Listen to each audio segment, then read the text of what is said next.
right? Why do we want to be the most business-friendly state? Listen, if we get the businesses, if we become the most business-friendly state, guess what?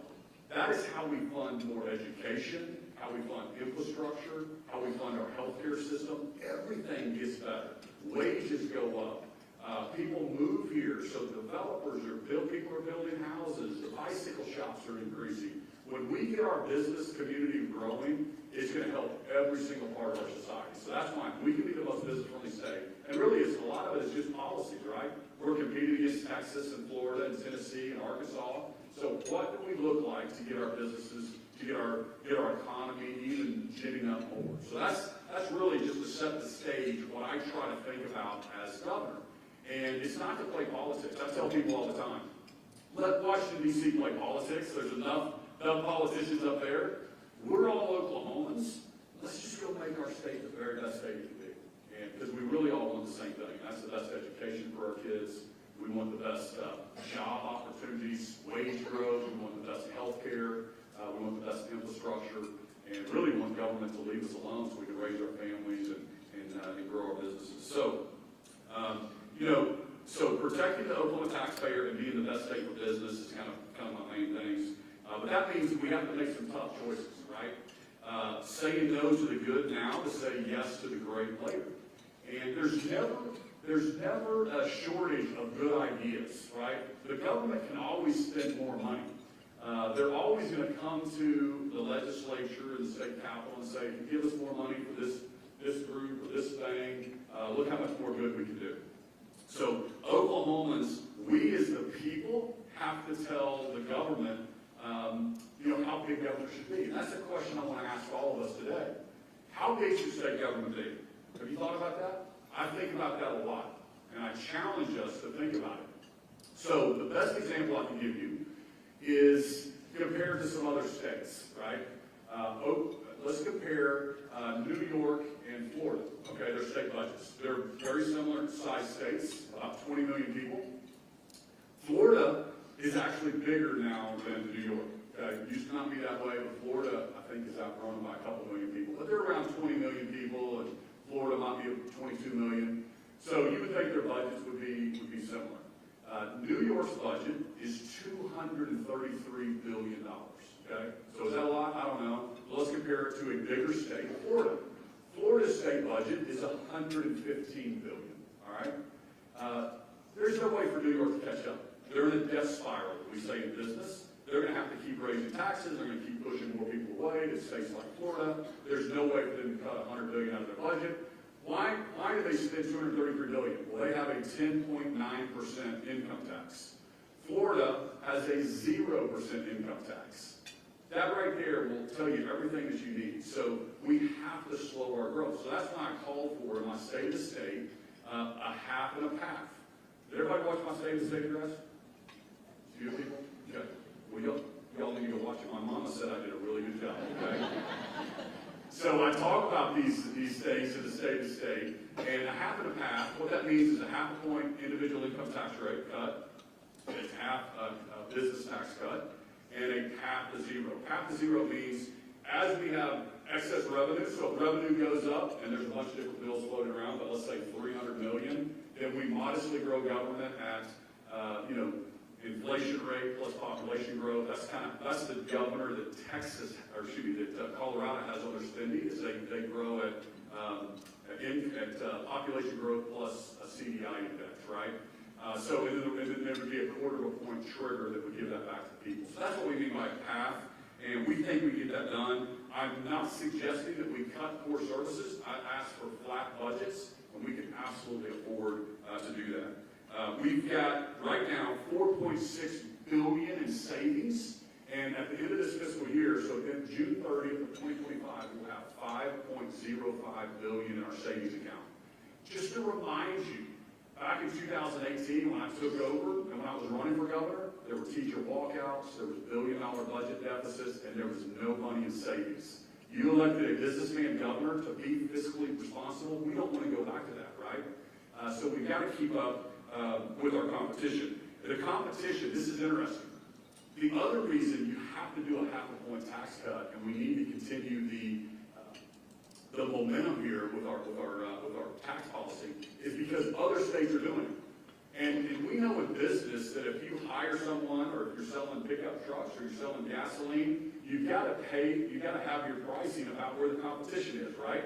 Same thing that we compete with businesses looking to come to Oklahoma. And Texas is already at 0, but Arkansas has just cut to 3.9%. Are we way better than Arkansas? Absolutely. Colorado's 4.25%. Iowa just cut to 3.9%. Nebraska just cut.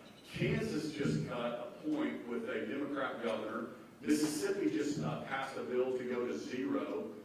Arizona's at 2.5%. Louisiana's at 3%. And we're right now stuck at 4.75%.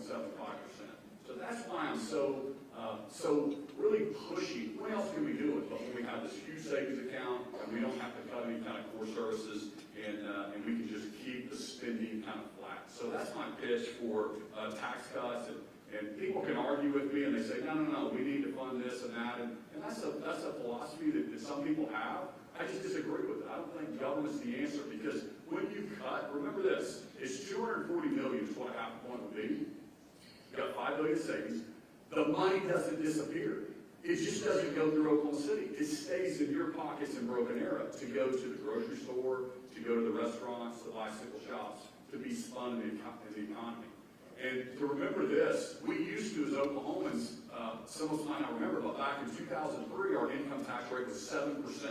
So over the years, as we could, we just slowly decreased it, and our revenue continues to go up every single year. So that's my pitch for the tax cuts, and I think that's really important for the future of our state. So moving on, my next priority is behind the meter. I don't know if anybody's heard me talk about that, but we have to make Oklahoma, again, the most business-friendly state in the nation. And we have to remove barriers that slow down investment and growth and innovation. So did everybody see President Trump talking about the $20 billion investment that's going to come in new data centers, right? Everybody's talking about new data centers. We have developers calling us, wanting to come to Oklahoma. Google just bought some land from the state in Stillwater. They have their largest data center located in Pryor. They're going to build another huge one. We've got other smaller data centers, and the AI revolution is coming. All this development is going to probably be over in the next 4 years. So if we want to capitalize on this data center boom, we need to expand energy production, right? Because these are big energy users. To give you an example, this is, I know I'm getting in the weeds a little bit, but I was in Claremore. And Claremore, the whole city of Claremore, they use 100 megawatts of energy a year. That's kind of what their city uses, 100 megawatts. So one of these data centers is 10 times that, 1 gigawatt. So these factories are huge energy users. So we need to encourage more electricity generation, more power plants. And if we do that, not only will we have lower cost of energy for our citizens, but we're also going to have huge opportunity with more businesses moving to Oklahoma. So permitting reform is something that we're working on. This is also nationally a big discussion because we can't take 6 years longer to do transmission lines, to do more projects than it does other countries. Alan Armstrong, who's the CEO of Williams Company right here in Tulsa, and Alan was telling a group that it costs Williams, their big pipeline company, it costs them twice as much money to get the permits done as it does to actually build the pipeline. Think about that for a second. So there's a whole movement. I'm going to be the chair of the National Governors Association starting this summer.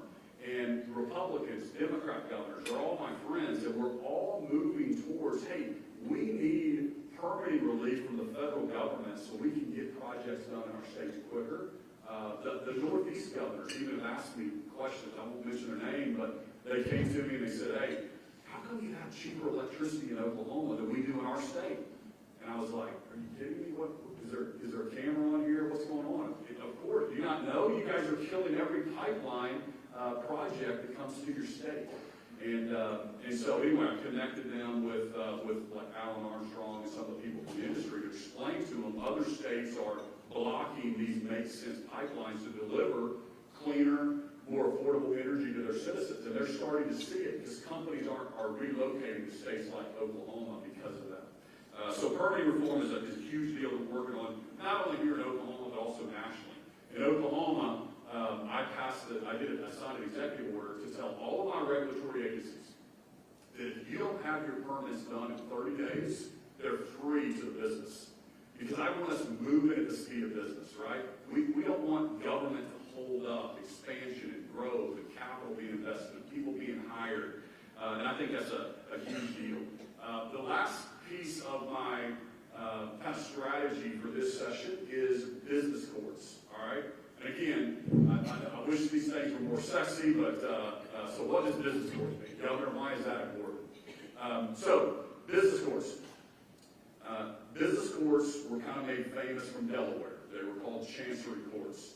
As you know, most corporations are all headquartered in Delaware. They're incorporated there. That's where they want Delaware law to govern the day. So Delaware's the place to be for 200 years. Just because they were business friendly and they got quick resolution for the businesses and they knew what the rule of the road was. But they're starting to stumble. Politics are getting involved in Delaware. Elon just pulled out of Delaware. Other companies are leaving there. You saw in New York, the court system attacked President Trump's businesses, right? And so Texas just set up business courts, and I got it across the finish line last year, and then this year we'll have one in Tulsa, and then by 2026, we'll have a business court in Tulsa and a business court in Oklahoma City. So what does that mean? That's not a slip and fall case, so if there's any trial attorneys in the room, you don't have to throw something at me. This is only business disputes, okay? Now, from a monetary perspective, you're going to love this.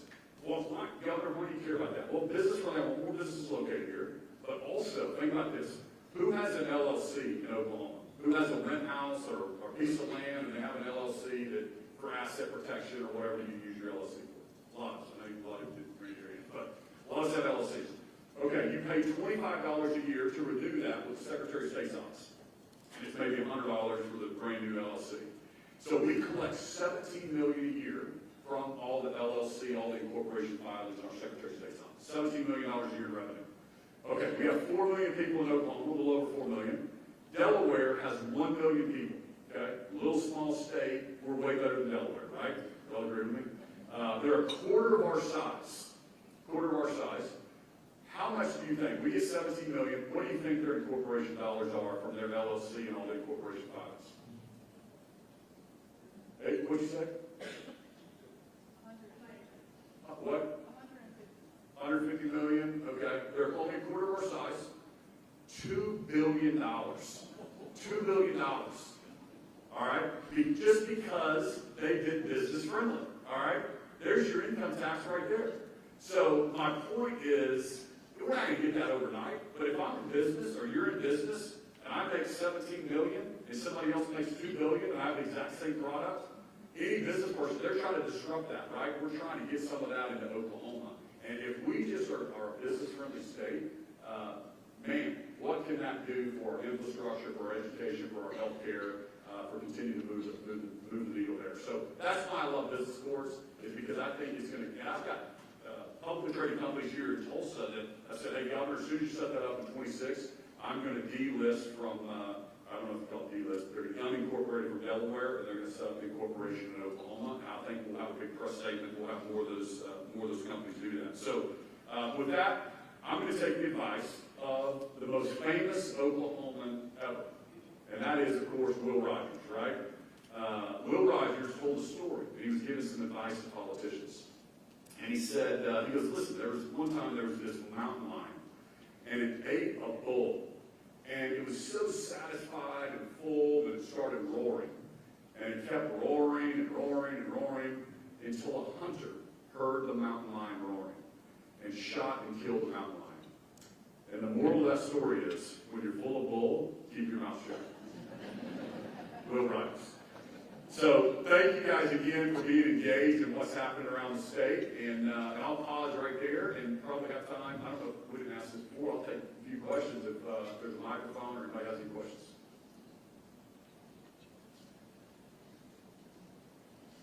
One at a time, please.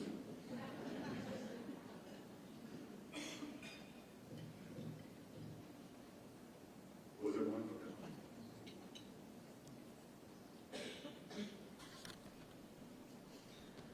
first off, we love you. Thank you for coming here. I think that's all fantastic.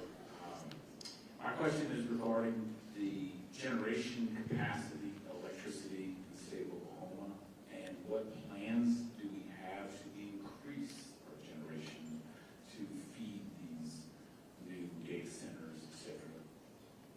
Yeah, so great question. And I'm going to get too in the weeds, but there's nameplate capacity, meaning how much if every single generation was at full capacity, and then there's what you can count on. Because sometimes intermittent electricity from wind, you can't count on it at all times. So it gets kind of confusing, but we're one of the only states, I should say the only state, but we're a state that we generate more electricity than we consume. We're part of the Southwest Power Pool, which is a network of 17 states. It's headquartered in Little Rock, Arkansas.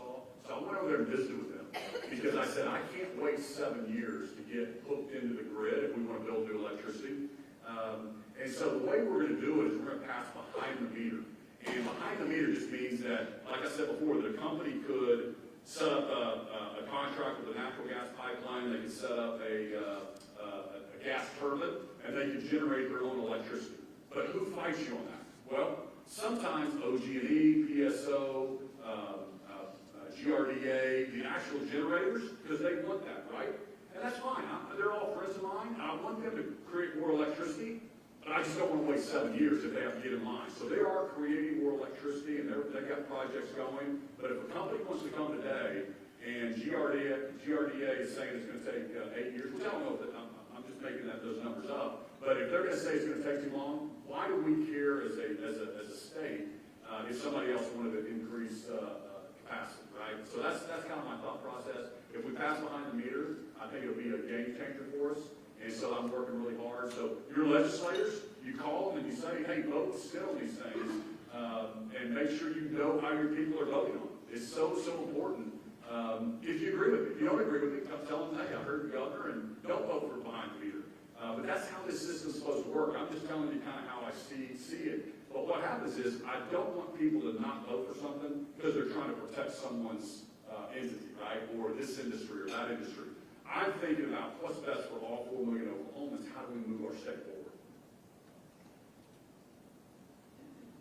Thank you. Got a question right back here.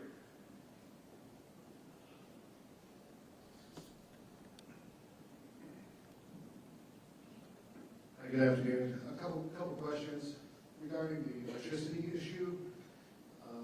With the power needed for these data centers, you have that massive increase in demand. Do you see electricity prices in the short run or medium run going up for everybody because of this increased demand? And then also, second part question, different topic, but regarding the urban decay that I see around here, I'm kind of new here. But there's a tremendous amount of homeless, there's a tremendous amount of graffiti going on. What kind of economic plans do you have to incentivize renewal for dilapidated buildings and homeowners and streets and that type of thing? Thank you very much. Thanks. Where are you? You're new here? Are you from California? Where's he from? Where are you from? Yes, California. I knew it! Welcome. Well, here's the deal. I had to wait 18 years to vote in Oklahoma. I'm going to make you wait 18 years before you vote in the state of Oklahoma. I'm just kidding. They're recording this. That was just a joke. But we get more people from California than you know. But that's great. No, I'm just kidding. You're welcome. So the first question, will the utility rates go up? And by the way, lucky we're in Oklahoma, he can tell you, our electricity costs are a third of what they are in California to a residential consumer. Okay, so they're paying 3 times to heat and cool their homes than we do here. All right, and so that's the other reason behind the meter makes so much sense is because I don't want to take 1 gigawatt of electricity off the grid to maybe make it cost more for you. I think that's why more generation would be good, right? But also being part of the Southwest Power Pool protects us a little bit from prices going up. But that Winter Storm Uri kind of messed us up a little bit, and I was really frustrated with some of the prices going up on our consumers because I want us to be the most affordable electricity in the country. And right now we're top 10 in that. We're top 10 most affordable, and I don't see that going up. That's your mayor's problem. You're going to call him about that. It didn't happen in Broken Arrow, right? We arrest people in Broken Arrow. That's right. Is nobody going to ask about the forestry deal? Huh? Come on. I'm not going to bait your questions. What, do y'all have a question about it or what? Yes, sir.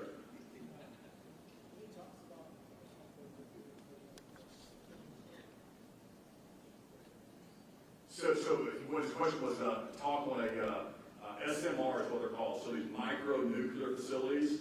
And yes, but it feels like, it's always 10 years away. They always tell you the nuclear side, oh, we're 10 years away. But we've been building nuclear submarines and powering those for a long, long time. We should be able to condense, so that is the future. These SMRs, which would be small nuclear reactors that would actually power just a factory or just a building, like what I'm talking about is behind the meter.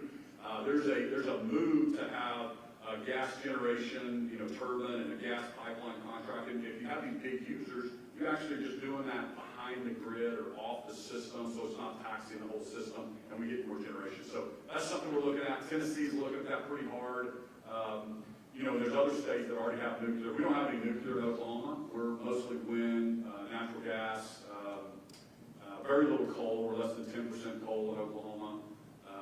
But it's important that young people understand. I mean, when the Uri storm happened, and we coal saved the day, we went to like 10%, we went from 10 to 50 coal during that 2-week period. I tell young people that if we wouldn't have had coal in Oklahoma, they could not have watched TikTok for 2 solid weeks. And they're like, what? And I'm like, yes, when you plug your cell phone in, where do you think that comes from? That comes from natural gas, or it comes from coal, or it comes from nuclear, or solar, or wind, and you need a whole mix of these things. That's why I'm all of the above. We need more of everything to have a reliable, affordable grid, right? And so I think that those are great conversations. We're looking at setbacks on wind, right? Nobody wants to look at a windmill. But also we believe in personal property rights. And so sometimes you're up to these problems. Well, if a landowner owns 1,000 acres and they want to put a windmill on it, how can the government tell them they can't do that? That's the same thing California does by saying, well, we don't like your chicken farm, or we don't like your cattle ranch, these are freedoms. We have to believe in a free enterprise, right? I've shut down so many eminent domain projects to kill projects. I'm not going to let the federal government come in and tell us what we have to do in our state, but I am a personal property rights guy that I can't tell a farmer when it's zoned agriculture what they can do on their land. And thank you. But they'll do some setbacks. So there's setbacks on oil and gas. There's setbacks on chicken farms. There's setbacks on different things. And then there's some setbacks they're going to look at for wind as well. Okay, forestry. You want to hear about forestry? Okay. All right. So a lot of people spend it. I did not wake up one morning and say, I hate firefighters, okay? Unlike what the media's been pushing, or maybe Tulsa World, or some of these people are trying to say. I've got cousins that work in the fire department, Tulsa Fire Department, love our rural fire department, love our volunteer fire department. I think it'd be really cool when I get through as governor. I'm thinking about becoming a rural volunteer fireman. I've always, as a little kid, I've always thought that'd be super cool. What I do not like is the bureaucracy letting my citizens down. That's what I found out. So the forestry department is the state wildfire fire department, okay? And so we spend $75 million of your tax dollars on, there's 32 fire trucks, there's over 100 firefighters, and there's 27 bulldozers. Would you find it, and it took me 3 weeks to get this information, but would you find it odd that in our worst wildfire in state history, we had 50% of our fire department working on that in our forestry department, and the other 50% were stuck over and they were not fighting fires. They were in the southeast part of the state. Would you find that interesting? That's exactly what I found out. We were calling and getting people in from Arkansas, getting people in from Louisiana to come help us fight. And when I found out that all of our fire trucks and our hoses were not pointed at those fires, I hit the roof with frustration. 4 people died, and I'm going to hold the bureaucracy accountable. So we fired the person in charge, and then everything breaks up. All the bureaucracy comes to try to protect them. They start spinning. They start telling you that the governor hates firefighters. He's trying to do all this stuff. Blaine Arthur, who's the Secretary of Agriculture, she does an amazing job. They report to her.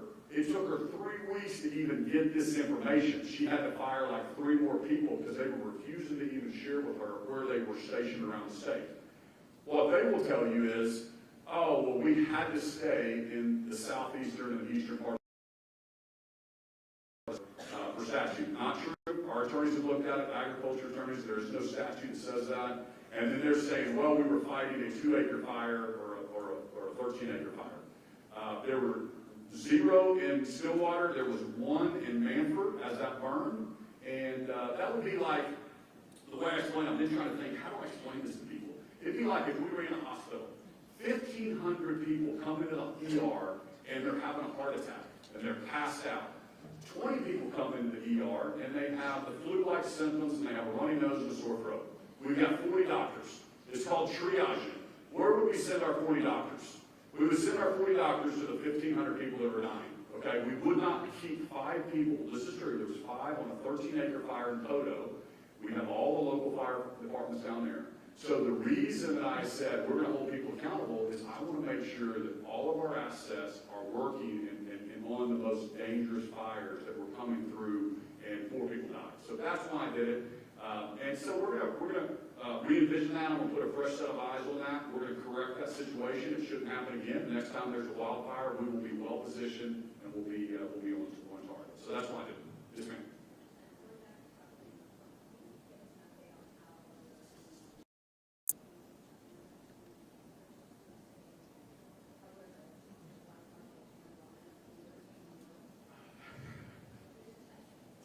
Okay, so she's talking about Chinese-owned property in Oklahoma. She's talking about what's happened to the marijuana industry and all that. So, real quick, this will be, I know everybody's getting ready to go. This will be the last one. I'll close it. So, the marijuana industry is just, it's just horrible, right? Oklahomans passed this right before I became governor. It's a state question that said, so be careful in state questions, right? Because it said, hey, do you want, marijuana as a medicine to help people? Well, of course, when you ask it that way, we of course want that, right? But now, anybody with a hangnail can get a medical marijuana card, and this whole industry just exploded, right? So I come in as governor, and I realize we have like 8,000 growers. I'm like, what is going on? I look at California. How many does California have? How many does Arkansas have? And I start thinking about it from a business perspective. Did you know we charge $2,500 for a license in Oklahoma? $2,500.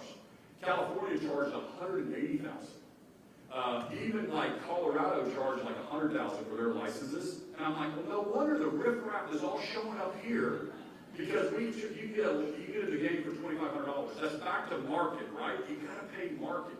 So I beg the legislature, you've got to raise those fees, right? Because we need to make sure that, because all this stuff was being sold on the black market, so I had to pass a law called the secret shopper so we could go in and find out and shut down the ones. And we've gone from 8,000, we're down to about 2,000 now. I passed C so we can track it through the process, right? So listen, we got to follow the rules that we've made, but there was so much stuff because it just all happened on that state question, which is really, really, we got to be careful about that. And so, yeah, and then we found out, you saw the news about the Chinese and the murders that were happening and people guarding their grow houses. And so I had to replace, back to holding people accountable. When I came in, I had to remove the person running this department and put a new person in. Adrian Berry's doing an amazing job. And we coordinated that with OBN and the different law enforcement to go out and make sure that we're holding them accountable. So we're trying to get that under control, and we passed a law to make it illegal for these foreign nationals to own land. And then we figured out they were doing straw buyers, and we're trying to figure all that situation out as well. But we're on that for sure. And you're seeing about a quarter amount of licenses that were before. So, yes, sir. Yes, sir.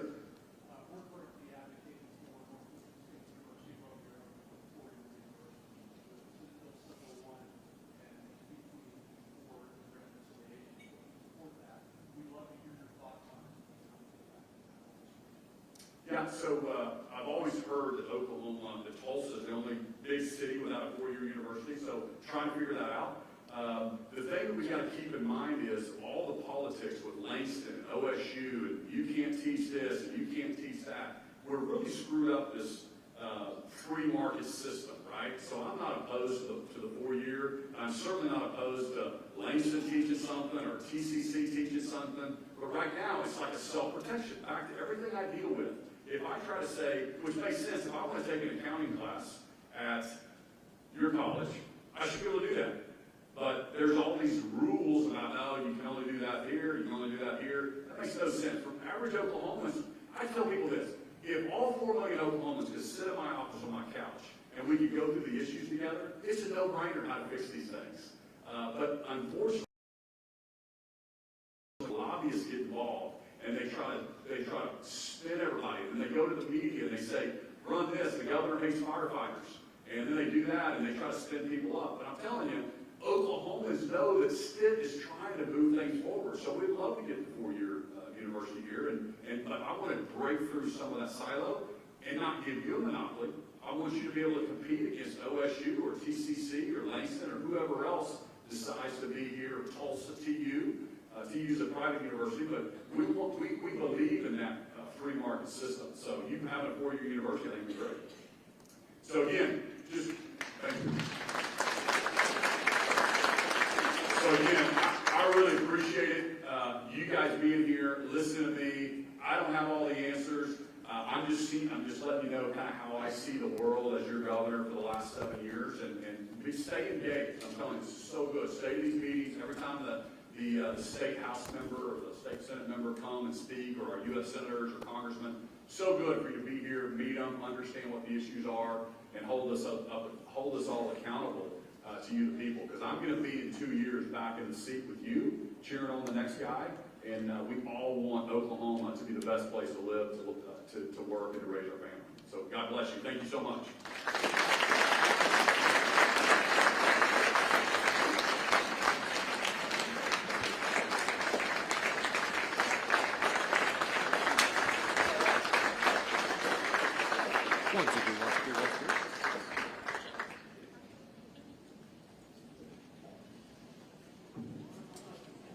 I like that answer. I heard freedom of choice in education.